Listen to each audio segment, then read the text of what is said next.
के जहां मैं ख्वाबों के परिंदे। ओहो क्या पता जाएंगे कहाँ।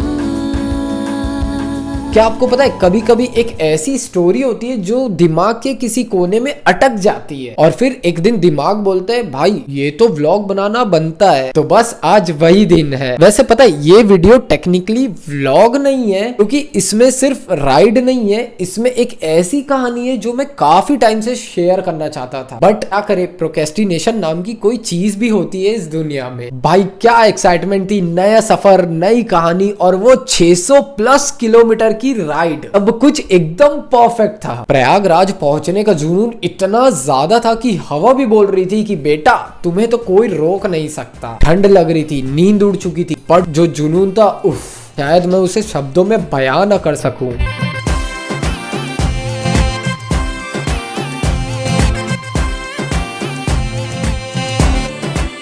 और फिर वो मोमेंट आया जिसके लिए पूरी राइड थी, त्रिवेणी संगम में डुबकी। और भाई सच बोलूं पानी इतना ज्यादा ठंडा था कि एक सेकंड के लिए लगा आत्मा बॉडी छोड़ के भाग जाएगी। बट फिर एक अंदर से आवाज आई, नहीं भाई तू यहाँ तक आया है और अब भाग नहीं सकता। और बस एक गहरी सांस ली और पानी में डुबकी मार दिया। और वहां पे एक मोमेंट आया जो शायद हर राइडर, हर ट्रेवलर एक्सपीरियंस करता है। एक ऐसा मोमेंट जो शायद वर्ड्स में एक्सप्लेन नहीं हो सकता। जिसे पुकारे वो पहुँचे गंगा किनारे, न कर मैली तो गंगा, तन धोए मन तो गंदा, पलट के फिर नानी, मन पावन हो गंगा में डूबे नहाए, मन रावण जो लहरों में तूने बहाए, जो चला गया वो लौट के फिर ना आए, तेरा कर्म ही है जो संग तेरे ही जाए। हर हर गंगे, हर हर गंगे, हर हर गंगे, गंगे, हर हर गंगे, हर हर गंगे, हर हर गंगे, गंगे, हर हर गंगे, हर हर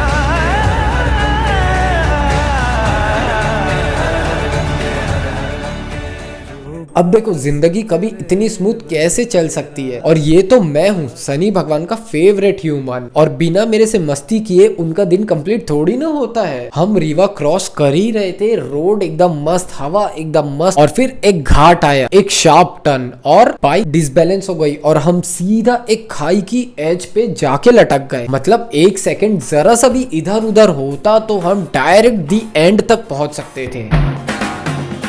लाइफ हो आउट ऑफ कंट्रोल, होठों को करके गोल, होठों को करके गोल, सीटी पर जाके पोल। Fuck. Shit. मुर्गी क्या जाने अंडे का क्या होगा, अरे लाइफ मिलेगी या तवे पे फ्राई होगा, कोई ना जाने अपना फ्यूचर क्या होगा।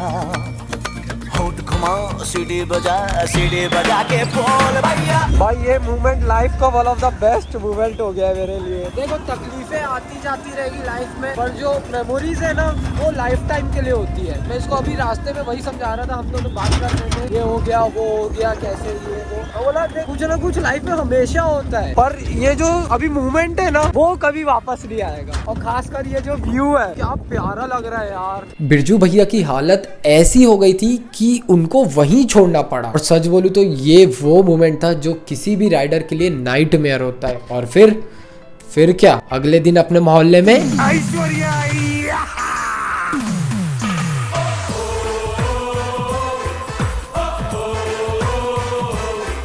अपना खोपड़ी फिर चक्कर खा गया, दिल ट्रक के साथ फिर टक्कर खा गया।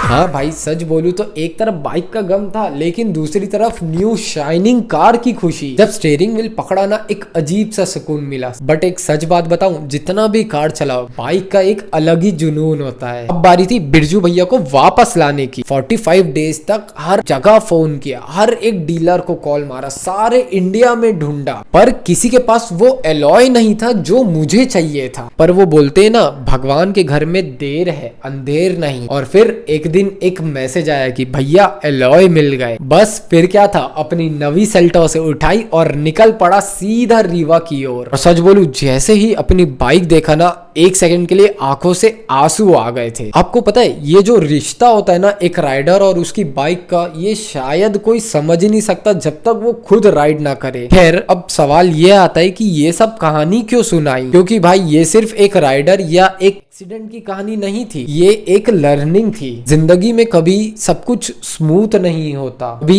एक्सीडेंट होते हैं तो कभी सेटबैक आते हैं, और अगर पेशेंस रखो तो हर प्रॉब्लम का सॉल्यूशन मिलता है। कोई भी चीज या इंसान छोड़ना पड़ता है, पर इसका मतलब ये नहीं कि वो वापस नहीं आ सकता। 45 डेज का स्ट्रगल, हर रोज का एफर्ट, और फाइनली एक दिन वो चीज वापस मिल जाती है। और सबसे इंपॉर्टेंट जो भी हो, मैं तो ये बोलूंगा, राइड कभी मत छोड़ो। तो क्योंकि सफर ही जिंदगी है, चाहे कार हो या बाइक, रोड पे निकलना जरूरी है। और अगर तुम भी एक राइडर हो या किसी चीज से इमोशनली अटैच्ड हो तो फिर कमेंट में जरूर बताना, क्योंकि स्टोरी सिर्फ कहानी नहीं होती, ये इमोशन होता है जो हम सब जोड़ते हैं। मिलते हैं एक नेक्स्ट व्लॉग में एक नए ट्विस्ट के साथ।